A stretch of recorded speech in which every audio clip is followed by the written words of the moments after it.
Welcome to Good Life. I'm Dean Wilson. So glad you joined us today. We have a special public servant with us today, Kevin Taylor. He's the fire chief here at the Montecito Fire District.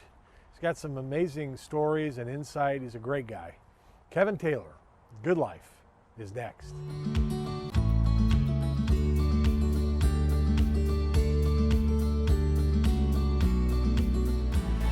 Welcome to Good Life. I'm Dean Wilson. I'm so glad you're with us today. You can always check goodlifetelevision.org is where all the interviews are. So over the last year, we've had some incredible people, public servants, business people, entrepreneurs, young people, famous people, not famous people. We've kind of had the whole gamut, but they're all great people and they're great stories. And so I hope you'll go to goodlifetelevision.org. You can see the interviews. You can also see what we call power clips. So we take the full form interviews and we break them up into some of the most powerful moments in those interviews and some of the wisdom and lessons learned. And so the power clips are also there, goodlifetelevision.org. I'm really excited about my guest today. Kevin Taylor is with me. Welcome. Thank you. Thank you so much for having me. Kevin was named the fire chief of the Montecito Fire Protection District. That's the name, right? That's correct. Okay. Yep. He was named the fire chief here where we are locally in the Santa Barbara area of California a little over a year ago, I guess. Yeah, July 1st of 2019. Okay. Yeah. So it's been boring, right? Nothing ever is boring in Montecito, right? The front country of Santa Barbara, the least boring place to work on the planet. Isn't that true? I want to get to that, but I want to kind of start with kind of where you grew up and a little bit about yourself, your family. Yeah, fantastic. Sort of it's my pleasure to share that. So I was born and raised in Paso Robles, California, back when they had a hospital at the War Memorial Hospital. And from there, I attended college at Cal Poly San Luis Obispo. Okay. And my third year, I ran out of money and I needed a summer job. And I became a seasonal firefighter for the state fire department. I was on track to be a veterinarian. That was my chosen career path, major in animal science. And that first fire season, it became my calling. And so after Cal Poly, I went to the fire academy, became a certified firefighter, then went to paramedic school, got my paramedic license, and then started taking fire department tests throughout California and Arizona. So this was in 1991. I was hired, believe it or not, by the Paso Robles Fire Department. In my hometown, I was the first career paid firefighter in the department. And really? I spent 25 years there, promoting up through the ranks to the position of battalion chief. While I was there, I completed a bachelor's degree in fire administration, master's degree in emergency management, and then in 2015, this wonderful opportunity at the Montecito Fire Protection District presented itself, and so I came to Montecito as the division chief operations. That's the number 2 person in the organization, and I served from 2015 until 2019 in that position, and then was fortunate enough to be selected by our board of directors to be the fire chief. Wow. So that's my personal history in a snapshot.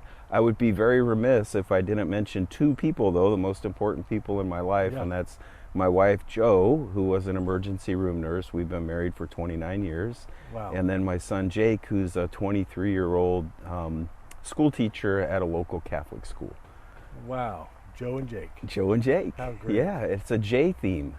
Yeah, you got all J's. Yeah, all J's. What is it? Tell us a little bit about, you got your master's in emergency management. Right. Which I think, what is that like? What does that study course look like? So it's actually kind of a new course of study after September 11th. So when the Department of Homeland Security was created, if you recall, President Bush had several presidential declarations that created new departments and kind of reorganized the federal government to meet the terrorism threat.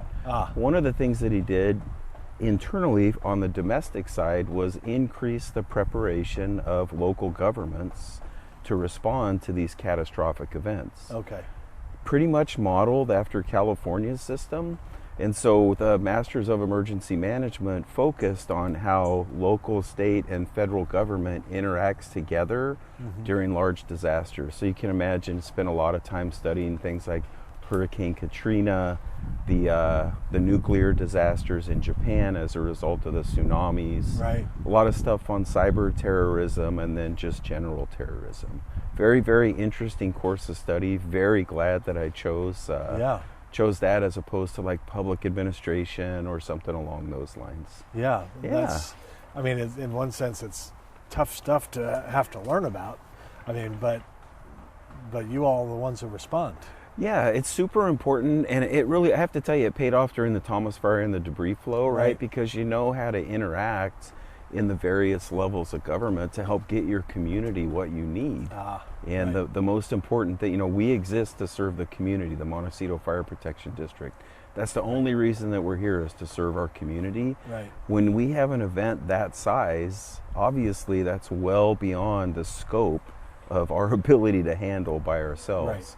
And so we had help from both regional, state, and federal government partners involved in that, which was, we would not have been successful without that. So it's a big deal. Yeah. Yeah. I was here the other day. Well, we've had a couple different public services. We had the chief of police, and we had Sam Dudley locally here. Of course. Yeah. Know Sam well. Yeah. And we were talking a lot with both of them, about public service and what I call the nobility of this calling.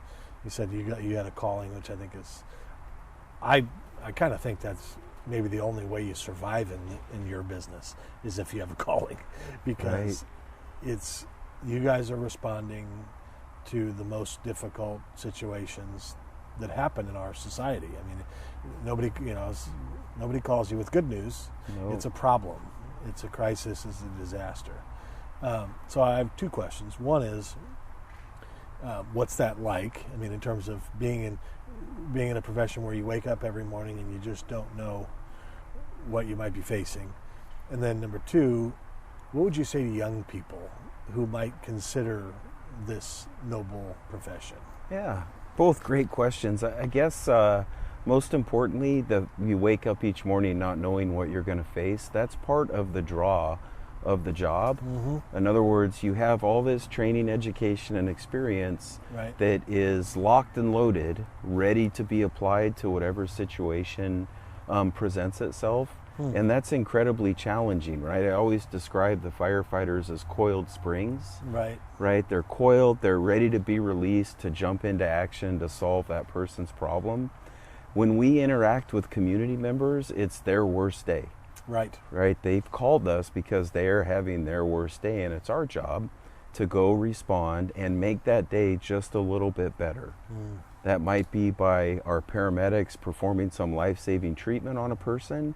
Maybe there's a fire in the house and they're going to extinguish it, or a wildland fire and they're going to protect somebody's home. But it could be something as simple as my carbon monoxide detector keeps going off and I have a headache, right? And they actually do have a carbon monoxide exposure. So the wide range of emergencies that we respond to really, really, I think, is a big draw of why people get into the business.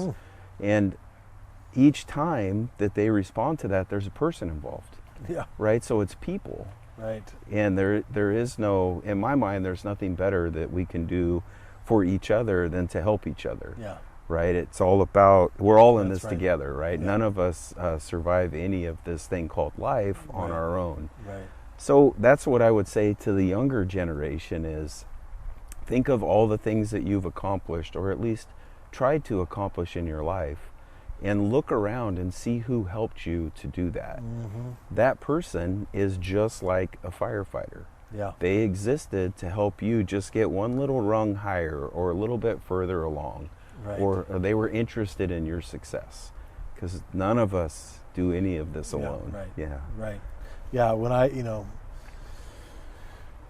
I think everybody feels this way, but when you're in a crisis and somebody stops breathing, and you guys walk in the door, it's like, I don't know how to describe it. It's like superheroes or something. I know you're people, but there's something so just awesome about that you all exist.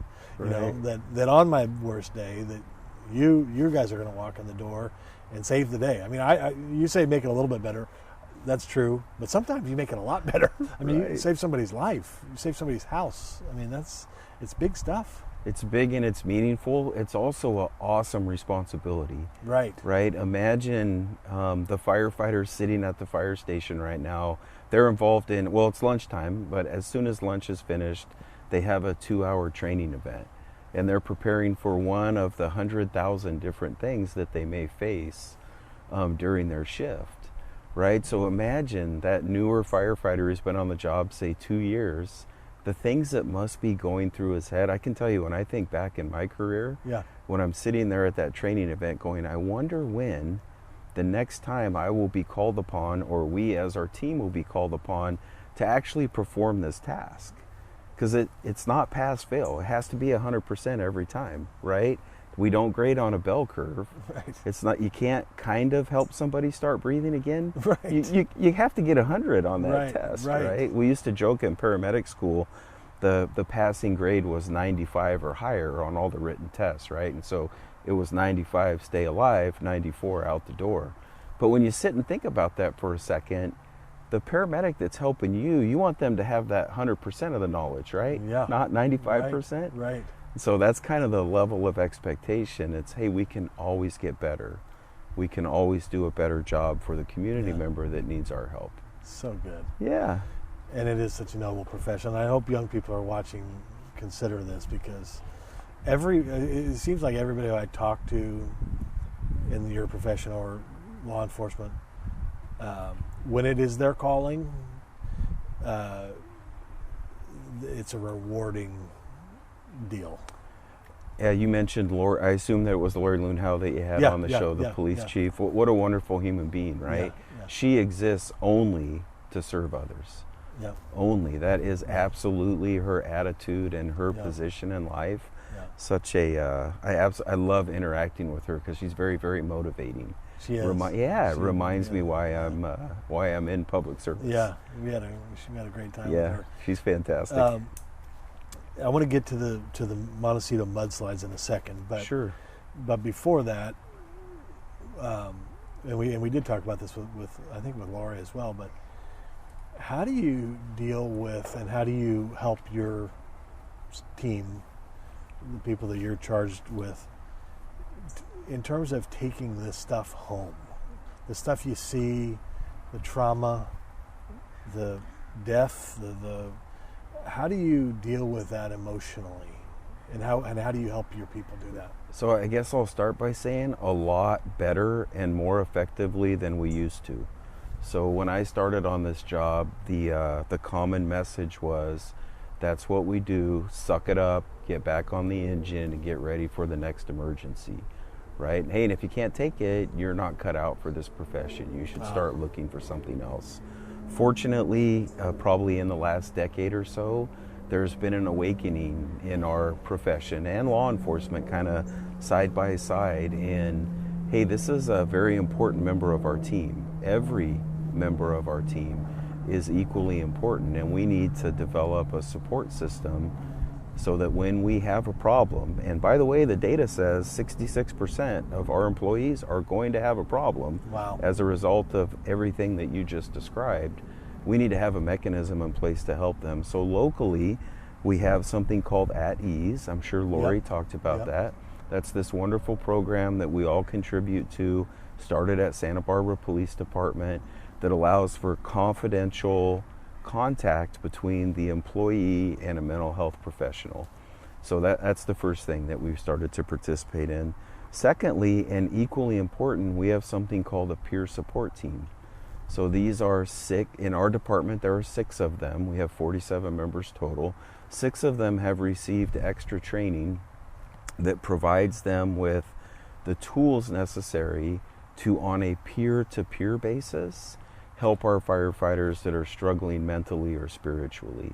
And we've invested an incredible amount of treasure into that program because it's incredibly important. Wow. If you can imagine all those firefighters were on duty during the Thomas Fire and the debris flow. Everybody at our department worked something like 72 days in a row. And one of the things that helped get us through that that helped keep us all together and focused on serving the community were those two programs. Wow. It's absolutely critical to our success to continue to do those. So at ease and peer support. Recently, we've enhanced the peer support program where there's a single individual that coordinates all of the fire department's peer support programs, and that's allowed us to share our peer support counselors amongst each other. Huh. So if, for example, one of our firefighters feels that he might be stigmatized if he talks to one of our peer support people, he can actually reach out to somebody from the county fire department or the city fire department, or let's say he lives in Santa Maria, he can visit, or she can visit with somebody from Santa Maria Fire. Huh. So we're trying to build all these layers to keep our firefighters. I have this saying that I repeat ad nauseum, right? The folks that I work with get sick of hearing it, but when we hire our firefighters, we go to great expense to make sure that they're 100% physically intact, mentally intact, psychologically through a psychological exam, and then of course spiritually through our interview process. And then we expect them to work at the job for 30 years. That's the length of a firefighter's career. Law enforcement is the same, 30 years. And the commitment that we make to them when we hire them is that when they leave, we're going to do everything within our power that they leave 100% mentally, physically, and spiritually intact, the same way that they came. Wow. So, yeah. That's wonderful. Yeah. So, and Eddie, I'm a friend of Mike McGrew, so I know all about Eddie. Oh, perfect. You're at ease. That guy's the great Mike Oh McGrew. my gosh. Mike McGrew. You would think that would do justice, but it's so much more, right? It's incredible. The guy is He's absolutely amazing. amazing. Amazing human being. Things that he's done for our communities. Yeah, I love that. Wow. Love that guy. Yep. But I hadn't heard about the peer-to-peer, so that's really neat. Yeah. And that's relatively new? It is. It's about a year old, and we're super fortunate. There's a gentleman named Tony Paghetti, who's a retired captain from the Santa Barbara City Fire Department. Huh. He's also the operations director for At Ease, kind of attached at the hip with Mike, who's our peer support coordinator. So the Santa Barbara County Fire Chiefs Association actually hired him to do that job, and he's doing a wonderful job. Wonderful. And like Sam, he has an emotional support dog also. He has I met Rhonda. Yeah. She was on that couch. Yeah. She didn't say a lot. Rhonda and Donuts are the two emotional I'm surprised she didn't say a lot. She didn't say much. I was asking her questions. She wouldn't answer. But she was real relaxed. Oh, yeah. Rhonda. Yeah. And I follow her on Instagram now. Of course. Let's go back to the Montecito mudslides, because Sure. you when you came to Montecito, so on January 9, 2018, you were one of the unified commanders. I was. At the branch where you're now chief. Yeah. Walk us through the night, the morning, the day, and kind of what happened. You got it. Can I go all the way back to December 16th? Yes, please. So as you know, the Thomas Fire at the time, the largest fire in the history of California, a very late season fire that burned incredibly intense, made a run from Santa Paula to the coast in an evening, and then kind of marched its way up the front country towards Montecito. On December 16th at about 4 in the morning, there was a sundowner event after 14 days of red flag fire conditions that blew the fire into our community, into Montecito proper. Because there were no other fires burning, we had 300 fire engines deployed in this little community.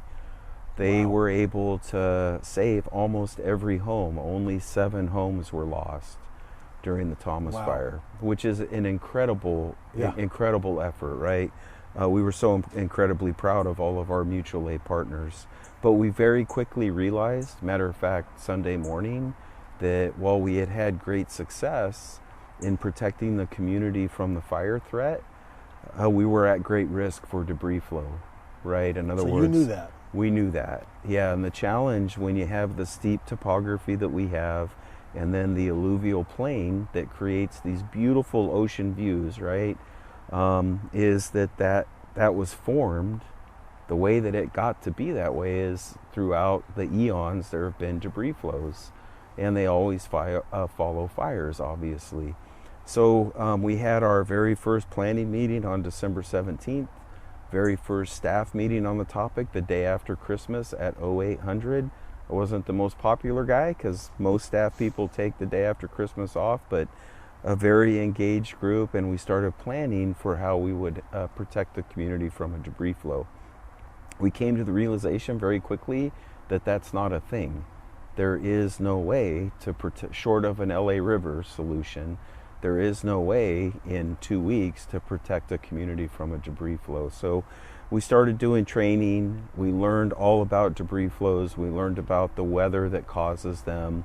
We became very close partners and confidants with the National Weather Service, with geologists, with debris flow scientists, and thankfully, lo and behold, we spent all that time, energy, and effort to prepare because the Thomas fire was still burning before it was under control.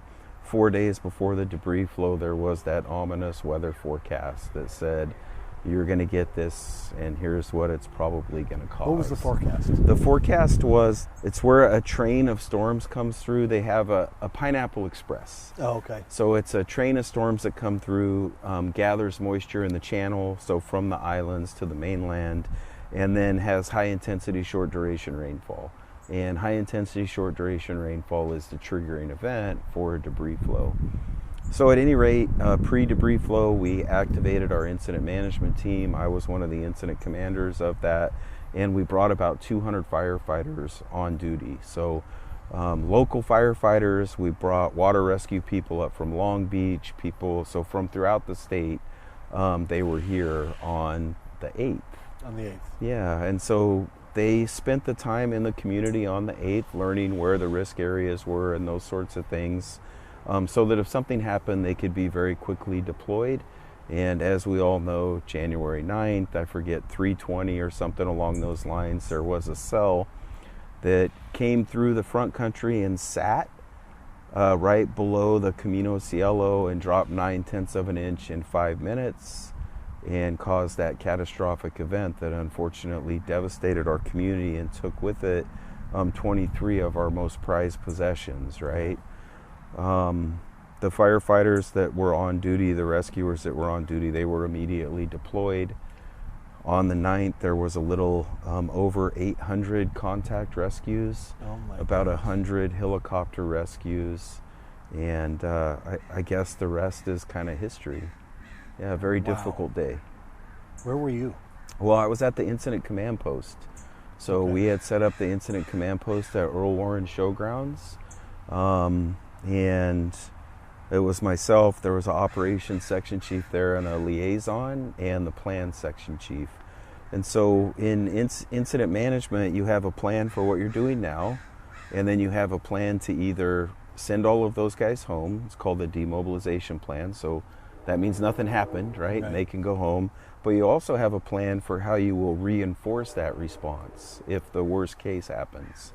And so when the worst case occurred, that order was placed, and we ended up with about somewhere in the neighborhood of 1,900 rescuers in the community for about 2 weeks. Oh my gosh. Yeah. So that was the worst case. That was absolutely the worst case. 9/10 of an inch in 5 minutes. Scientists, a lot of work has been done to try to quantify the amount of material that came through the community. Some scientists estimate 1.5 million cubic yards, others 3 million cubic yards. When you start talking those numbers, up to, I want to say 17 feet deep, and a speed of somewhere between 25 and 45 miles an hour. Oh my gosh. Yeah. That so is devastating. Amazing. Is it, I mean, you're the fire chief in Montecito, California. It's a challenging place. I mean, going back to 2008, the fire, and then, it seems like now every year there's an issue or a threat. Or last year, I think Goleta, there was something coming. That's right. Is this a significantly more challenging place than where you spent 25 years? Or is it just different? It's just different. So each community or jurisdiction has its own challenges. So in Paso Robles, we had high density housing that had frequent fires.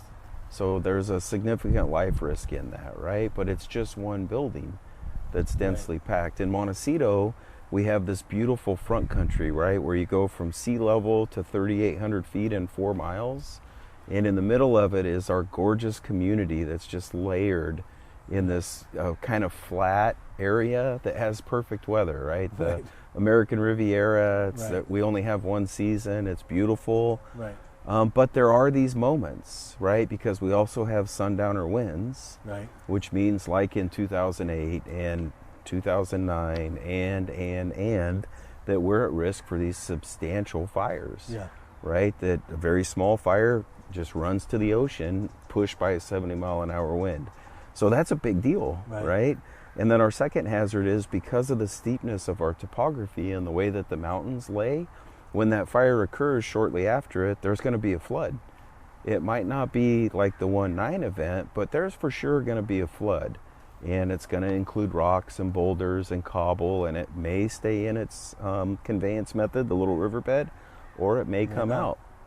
So that's another significant challenge. And then our rain in Montecito, because of the effect of the channel and the orographic pressure that the mountains put on the clouds as they pass over, creates fairly high intensity rainstorms. So even if we don't have a fire, our community has fairly significant flood risk. Right. Not debris flow risk, but flood just regular risk. flooding. Sure, Yeah, right. That's happened so those three things are challenging. We haven't talked about earthquakes, and we haven't talked about major hazardous materials incidents on the rail or the freeway that runs through. So you're right, there are a lot of risks. You have your hands full. Well, so right? You're right, so we. Like I said in the beginning, It's not all your responsibility. well, no. So at the end of the day, I'm responsible, right? And I absolutely love that responsibility, and I take responsibility, all those things. But we have this wonderful team, right? Because none of us can do any of this alone. So those 47 members, and then we have these really great partners called Carpinteria Summerlin Fire District and Santa Barbara City Fire Department and Santa Barbara County Fire Department that are right on our borders that come and help. And then we have this awesome community that supports us to have the tools and equipment that we need to actually be able to do the job. So and things like at ease. And precisely the way to take care of our firefighters. So while we have these awesome risks, we also are very well prepared to address them. Yeah, that's so good. Yeah, we're fortunate. I think the theme of this program is together. We're all in this together. I heard you say it several times. Yeah. We're not alone, which is a great truth. And unfortunately, sometimes it's in the worst moments, in the worst crises, where we realize we're all human beings again, and we need each other. We are in this together. Hopefully, we can keep that going even when there's not a crisis. Right. But thank you for all you do. We're out of time, but no worries. Is amazing. Yeah, thanks for having me. It's my pleasure to visit with you. Yeah, and thanks for your service. And we'll see you next time. This is Good Life. I'm Dean Wilson, and I'd encourage you to stop being depressed. Shake yourself. There's 86,400 seconds in every day. What are you dwelling on? That's my question. It's been a rough year. At Good Life TV, we're trying to help you dwell on the good stuff, the overcomers, the inspiring stories, and there's lots of them. GoodLifeTelevision.org. But we can't let 2020 beat us. So spend your 86,400 seconds a day dwelling on good stuff, doing good deeds. And I'd encourage you to go to GoodLifeTelevision.org today. God bless you. Welcome to Good Life. I'm Dean Wilson. So glad you joined us today. Patty Aubrey is with me. Patty and Jack Canfield built the unbelievable publishing empire known as Chicken Soup for the Soul. She goes back 31 years as partners with Jack Canfield. It's an amazing story. She's an amazing woman. So stay tuned. Patty Aubrey, The Good Life, is next.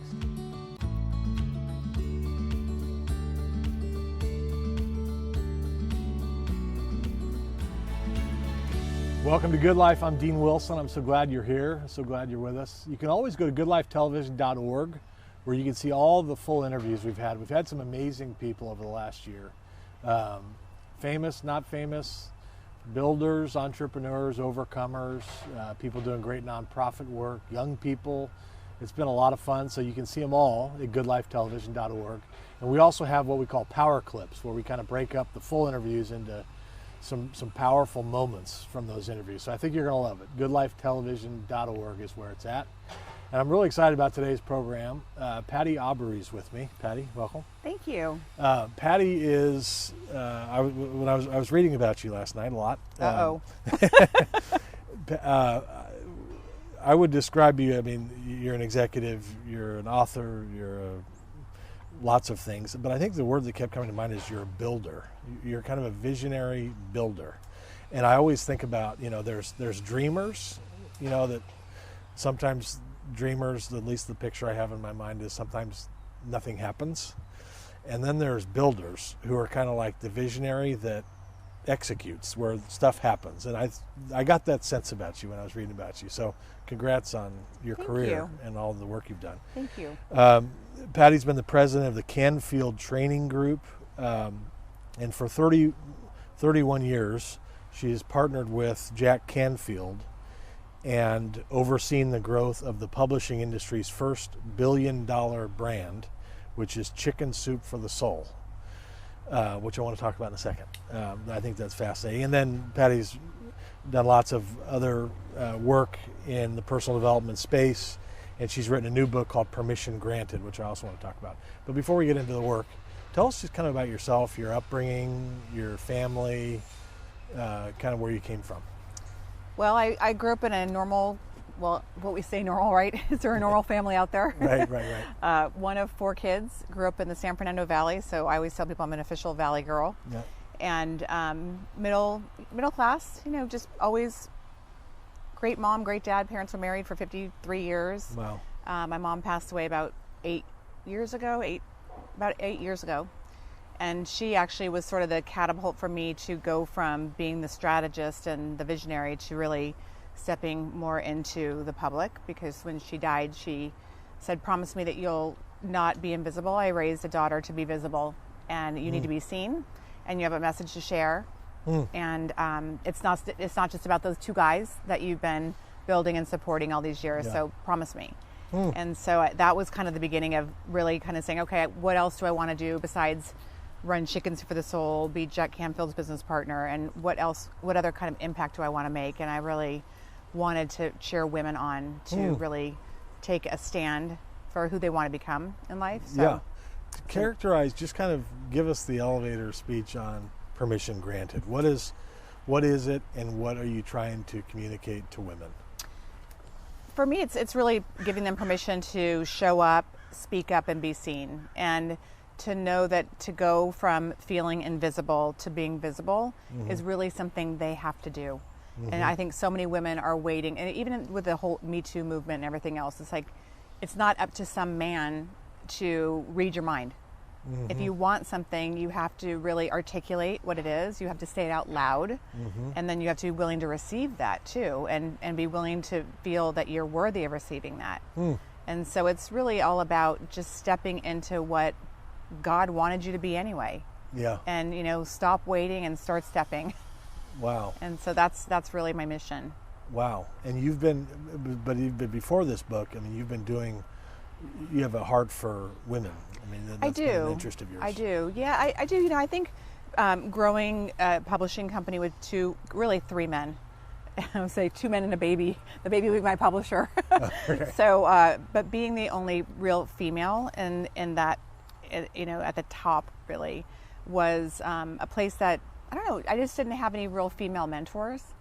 And so I really wished I had. I think I would have gotten further faster, and I did really well. I'm very blessed. I wrote tons of books and have 14 New York Times bestsellers under my belt, so I'm not complaining. But I think I probably would have enjoyed it more, and I would have realized that it was okay, I would have figured out the balance more quickly. So trying to raise a family and build a business at the same time was very difficult, and a lot of guilt and all that stuff comes along with that. So and what have you learned on that point? Because I did read about that. You kind of had this tension, between this incredible work you were doing, and then but you've got a new baby, and if you could talk to the Patty 31 years ago, what would you say? I would say guilt is overrated, and the gift is in the presence, not the present. So it's like, just be present where you are, you know, and I feel like a lot of women, you know, they're at work, they feel like they should be at home. They're at home, they feel like they should be at work. And so just quality time is more important than quantity time. And I think that's true in every relationship. Yeah. And that's probably what I would have just given myself permission to be that. Wherever you are, be there, and don't Or you miss feel everything. guilt about being somewhere else. Right, because if you're at work and you feel like you should be at home, and you're at home and you feel like you should be at work, you kind of miss your whole life. Right. You know, it's right. like, am I somewhere else? Right. Do I have a split personality? Right. You know, so That's it's a great point. Yeah, it's crazy, and it was tough, and I think for me it was really tough because my husband is very traditional, and my mother was like June Cleaver. And so he thought, I'm going to marry this woman and she's going to raise all these kids and stay home and clean the house. I was like, that was never the agreement. Right. So it was very difficult to meet, you know, to get married, and my husband was the provider, and then suddenly I was making a lot of money very quickly, and it's hard for him too. Right. You know, it was a little intimidating. Yeah. And so there's a lot of moving parts that went along with that. Oh, I bet. Yeah. So, okay, let's just go to the beginning of Chicken Soup for the Soul. Everybody knows Chicken Soup for the Soul. And it's not obviously one book, it's like hundreds. 250. 250 books. Good grief. Okay, so 31 years ago, you walk into the door. How did you meet them? What was the idea at the time?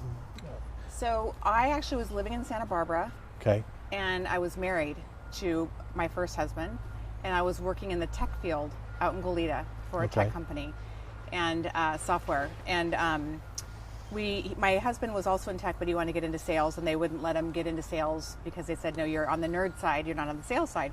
And so one of my best friends said, just come back to LA, I'll put him in the car business. If he can sell cars, he can sell anything. And so we moved back to the Valley, lived with my parents, and I started looking through the LA Times because there was no internet. And it said secretary wanted $25,000 a year, and I was like, I'll take the $25,000 because that was my goal, but secretary was not in my plan.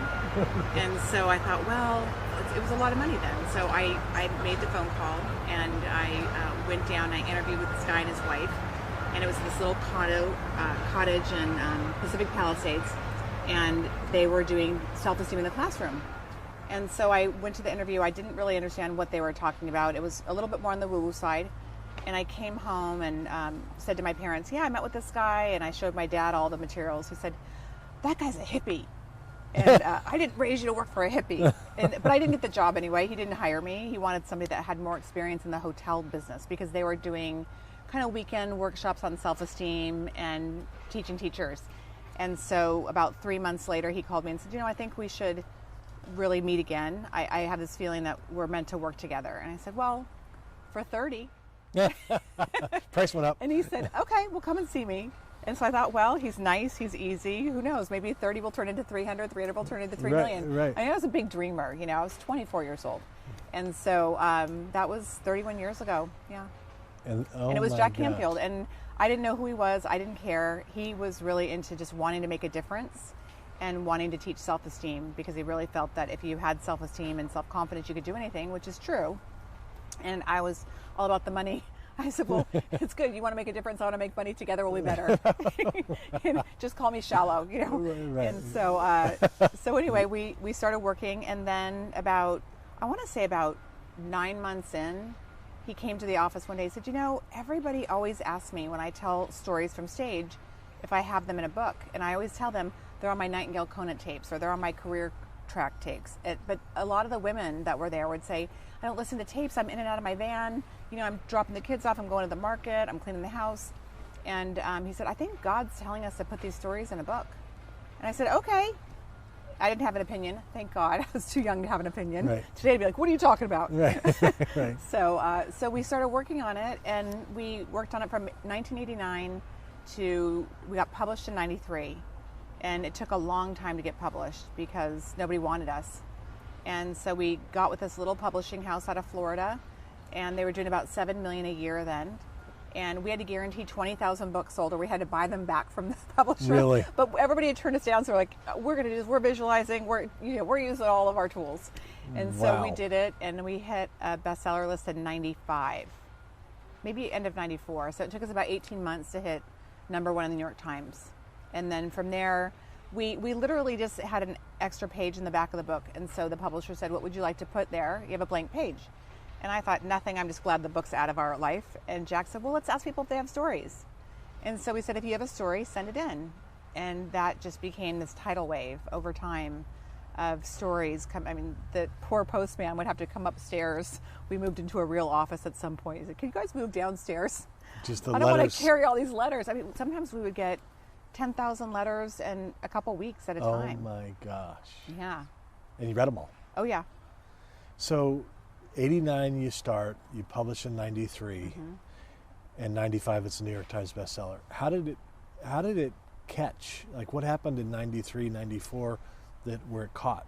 Well, I think one of the things that was true for us was we knew we had a good book because Jack Canfield and Mark Victor Hansen were out there telling these stories everywhere from stage. And people were saying, oh my gosh, that story changed my life. Oh my gosh, that story gave me goosebumps. And we had a panel of readers. So once we narrowed our books down to 101 stories, we'd send it out to 50 readers and say on a scale of 1 to 10, 10 being the best, we had a whole little list of things. And then we only took stories that were 10 across the board. And we had moms and dads and doctors and teachers and all kinds of different people reading it. So we knew that we had a very foundational base of readers that were giving us their honest truth. And so we did all of our homework to know that it was just a numbers game, and it was marketing, and if you just kept at it, and it would finally start to work. And our publisher kind of knew too, because he could tell how many books sold each week. And so they had some key indicators in the beginning, which they didn't really share with us, because they're like, oh, you guys are killing us, Right. But he knew he had a big fish. Like, it was pretty clear to him early on. And so he would kind of call and say, just keep those chickens rolling. So we just started, we did everything we could. Everything. We did so many things. We did little TV shows, we wrote articles, we did things in the newspaper. I would go to swap meets. I put books in nail salons, at my hairdresser. Everywhere I looked, it was like, how do I get a book here? And I was obnoxious, and they would send me out, go ask, kid, go ask. Right, So I was right. a little guinea pig. I had nothing to lose and everything to gain. That And so is it just, amazing. got to be a tipping point where people were just talking about, a good book is viral and it's word of mouth. And Right. so I think so many people think if I market well, I don't have to be that good, but you do have to be good. Right. And so we just didn't give up. That's amazing. Yeah. So 95 you hit the New York Times, and then it goes to, you sold it in 2000, We sold 13? in 2008. 2008, Yeah. and that's the largest publishing brand ever. In nonfiction, yes. Harry Potter beat us. He's got but you. it's- Harry Potter's got It's a you. little different, yeah. From responding to an ad for a secretary for $25,000 to the largest publishing nonfiction brand in history. That should be a book. Have I you know. read- Well, I'm thinking about writing from soup to nuts and back. That'll be my memoir. That's great. People used to say, what do you do? I would say, Soup to I'm nuts. Chief Chicken. And, we both live in Hope Ranch. And so I would literally, and when I first met Jack, I lived in Calabasas, and he lived by the airport down in Mar Vista, because he flew a lot when he was speaking, to education. And then I thought, okay, I want to have this goal to live close by, because I was driving at least an hour and a half each way. And so at the end of the day, then I would start driving around the neighborhood several times just to get a break, because I knew I was going from one chicken coop to the other. The minute you walk in, it's like, mommy, mommy, mommy, like, ah! Right. So What is Jack Canfield like? You've worked with him a 31 years. he's amazing. He's brilliant. And when I first told my dad, like I said earlier, I said, yeah, I'm going to go work for Jack Canfield. He's like, I didn't raise you to work for a hippie. I said, Dad, the hippie went to Harvard. Maybe I'll get a Harvard education for free. Right. And I did. He's brilliant. He's grounded. He is he's one of the most amazing people I've ever met. He's definitely a lot like me and a lot different than me. And so we just have, it's almost like it was meant to be, because we've made such a great team. He's very consistent. He's very calculated. He's just wicked smart, and Really? and he's also he's easy to talk to. So it's not that often you find someone that smart that's also that relatable. Right. And he's a great aggregator. So he sees what's missing and takes complex information and puts it together really in a simple way, which is what Chicken Soup was. Yeah, and how would you? 31 years of a partnership is rare. Yeah. I mean, that by itself is amazing. Lots of therapy. Yeah, I was going to say, what's the trick on, like, how do you, 31 years, no matter who you are, I mean, that's a long time to be working together. Yeah, and it is. not, you know. Well, we always, we've had our moments. I mean, like sure. any partnership, you have your moments. I mean, in the beginning, I worked for him. He was the boss, and then I didn't have an opinion. And then about so many years in, I had an opinion. And then so many years later, we were struggling. Who was really the boss? Right. And so finally, I think, I don't know. I say maybe 5 or 7 years ago, I'm like, why don't we just appreciate the differences and just call it a day? Yeah. And my kids used to say, my youngest son, who's 22 now, he would say, Jack, who's the boss? Are you the boss or is my mom the boss? And he would say, well, what do you think? And he says, I think at home my dad's the boss, but I think here my mom is the boss. He's like, you're Good very answer. perceptive, Chandler. Right, good answer. I was trying to think about the power of Chicken Soup for the Soul. And I'm sure there's 10 different answers to this, but one of the things I always think about in life is the power of story. And I think I believe in the power of story. Yeah. I even think about, like, in the scripture, why did Jesus use stories so much? The parables, to make the point. He could just make the point. The stories, there's something powerful about the story, and everybody has a story. We're living a story. Mm-hmm. We like to tell stories. I mean, there's something. Do you guys think that you latched on to that principle about the power of story, and was that a big driving force in your success? Yeah, it's kind of part of we call it the Canfield methodology. So when you're teaching, you're always talking about a principle and maybe a statistic, and we try to appeal to all different senses. But stories kind of Velcro the information. And people remember stories. So if you remember being in school, if you read a story or you read the Bible, you remember the story, like you were saying. You might not remember the verse. Right. And so that was kind of Jack's thing always. It's what we teach our trainers now today. That's how we talk about the Canfield methodology.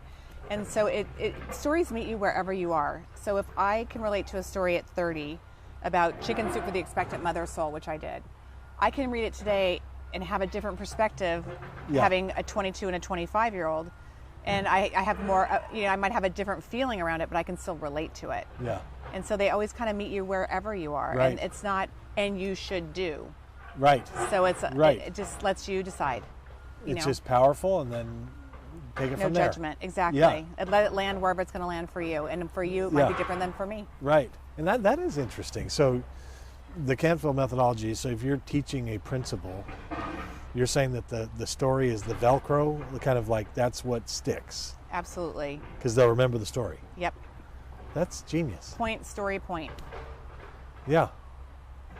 Wow. And it really was genius. I didn't even realize it until we started this certification that I started doing it in 2012 or 13. And I was like, you know what? There's a methodology here. Right. And Jack's like, what are you talking about? I said, no, I think there's a Canfield methodology. He's like, that's ridiculous. We're not going to do that. I said, okay, we'll call it the Aubrey methodology. He's like, no, we'll call it the Canfield methodology. Because I was trying to figure out, why is it that wherever he goes, it always works? Yeah. And there was always a principle. There was always some sort of stat for the linear person. Right. To the naysayer. There's always some sort of exercise or demonstration for the kinesthetic learner. Right. There's always a visual on a screen. And there's always a story to wrap it up. I'm like, this is like baking a cake. Right. I think I can even learn this. Which is probably part of the reason why I didn't do it for so long, because I was trying to memorize everything that he did. And it's not about memorization. It's really, there's 5 key ingredients, and if you nail those in a specific order, you can teach anything, and you can teach one principle or 5 or 10 or 20 or whatever it is. That is really brilliant. Yeah, it was cool, pretty cool. That's you from Chicken Soup for the Soul. You 250 books. Then you decide, somewhere along the line, you got into training, and then helping people, and you do this today where you're helping people take their personal brand or business to the next level. Describe that. Talk about your vision for that. So before we had Chicken Soup, we were teaching teachers how to facilitate self-esteem in the classroom. Basically, what you would call the 10 steps to success. A lot of the success principles today, which is the main, like, meat and potatoes of everything that we do, the foundation. And so when we sold Chicken Soup, we sat around for a year and looked at each other like, now what? This is weird. We're no longer the Chicken Soup people. Where did we put that money? You know, Right. It was bizarre. It's like you kind of lose your identity. You have to kind of regroup. So we sat down and thought, what do we do now? And we both realized that what we always wanted to do was to take these principles worldwide. And so with the power of the brand Yeah. behind us, we could. Yeah. You had a platform. We had the platform now. Yeah. Now we weren't just two weirdos out there hawking self-esteem. Right. And it was a different time. And so there was more acceptance, and we were calling it the success principles, and so we were bringing it in at a different level. And so we thought, well, let's go out and teach this to other people so they can go out and teach it to other people. So we thought, well, we could do 100 people a year live. And so we did that for 6 or 7 or 8 years, and then we were in the Middle East, and I had this idea, just kind of a download. I was in a meditation, like, God, why am I here? And I just got this like full-blown picture of take this training online, certify people around the world. And so that was the beginning of the next big thing. And so Wow. now we have about 4,000 certified trainers around the world, and they're training people every day. And it's been really, really cool. And it's all digital, and I love it. I just love helping people figure out how to take this work into whatever they're doing, whether it's education, or they're in churches, or they're in business, or they just want to make the rest of their life the best of their life, you know? So it's all just kind of personal development. I mean, that's what this is. I mean, but you're training the trainers. Yes. So you're training people to train people. Yes. That's the vision for this now. Yeah, because we can only train so many people, but Right. if we can train people to train people Right. that can train people, then Right. we can get to our 1 million trainer goal by 2030. That's the goal. Yeah. 1 million. Mm-hmm. Wow. You call yourself a daydreamer, you said, and you're the type of person who's looking 5 years out. What is that? Talk to me about that. It's 'cause painful for most people around me. I was going to say, how does your husband like that? No, Well, you know, it's like that when you're in class and I don't disrupt the class, or stop Right, daydreaming. That was right. me. I was the disruptor and the daydreamer. Now I get paid to disrupt and daydream. It's pretty awesome. yeah. I'm always curious to look at what's working, what's not working, you know, what's missing. And which is a good thing and a bad thing, because sometimes if I focused on what was missing, I'd be focusing on the negative. But I'm so curious. I love to look at, well, what can we make better? How can we do this differently? And so Yeah. I like to I love problems, because I know there's always an opportunity.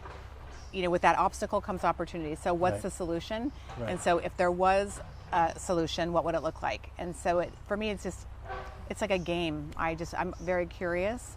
And sometimes it's really big, and I drive people crazy. I used to Right. drive Jack crazy. I would say, how come every time I have an idea, I think you think I'm like Charlie Brown's teacher? He's like, because my brain goes into like 5,000 questions about every little detail. Right. He's trying to unpack it. He's trying, and then I'm Right. like saying, well, what do you think, I'm stupid? It's like, no, just give me a week. I'll Right. come back.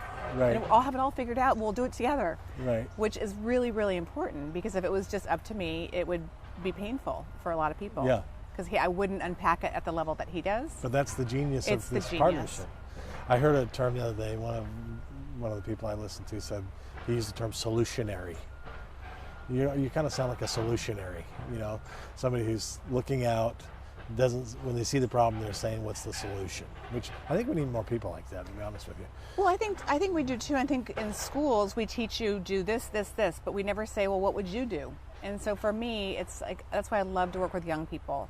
Because if you just give them the stage, you just let them have a say, which Jack did with me. I mean, I started working with him. He's like, hey, I got to go. Do whatever you do here. And it was the first time in my life I had freedom where somebody wasn't breathing down my neck. Yeah. And I got to flourish in that. Yeah. And so What I a love to do dream that. for Oh, you. it was perfect. I mean, it was definitely in the, it was God. It was Yeah. it was bigger than just answering an ad, for sure. Right. Yeah, that seems clear. Yeah, definitely. Yeah, that's awesome. We only have 2 minutes left, they're telling me. But tell me about goal finders. Goal Describe friends? goal friends, sorry. Goalfinder is something else. Describe Goalfriends. So Girlfriends is for women, and it's a very simple year-long program, and it is meant to be something that people can go through together in a workbook, and it's awesome, and it's almost like I would call it grown-up Girl Scouts. It's a bunch of women that all want to get together and talk about what's possible and not what's not possible, and not their husband, and not nagging, creating a bucket list, going for their dreams, supporting each other. It's just an awesome organization.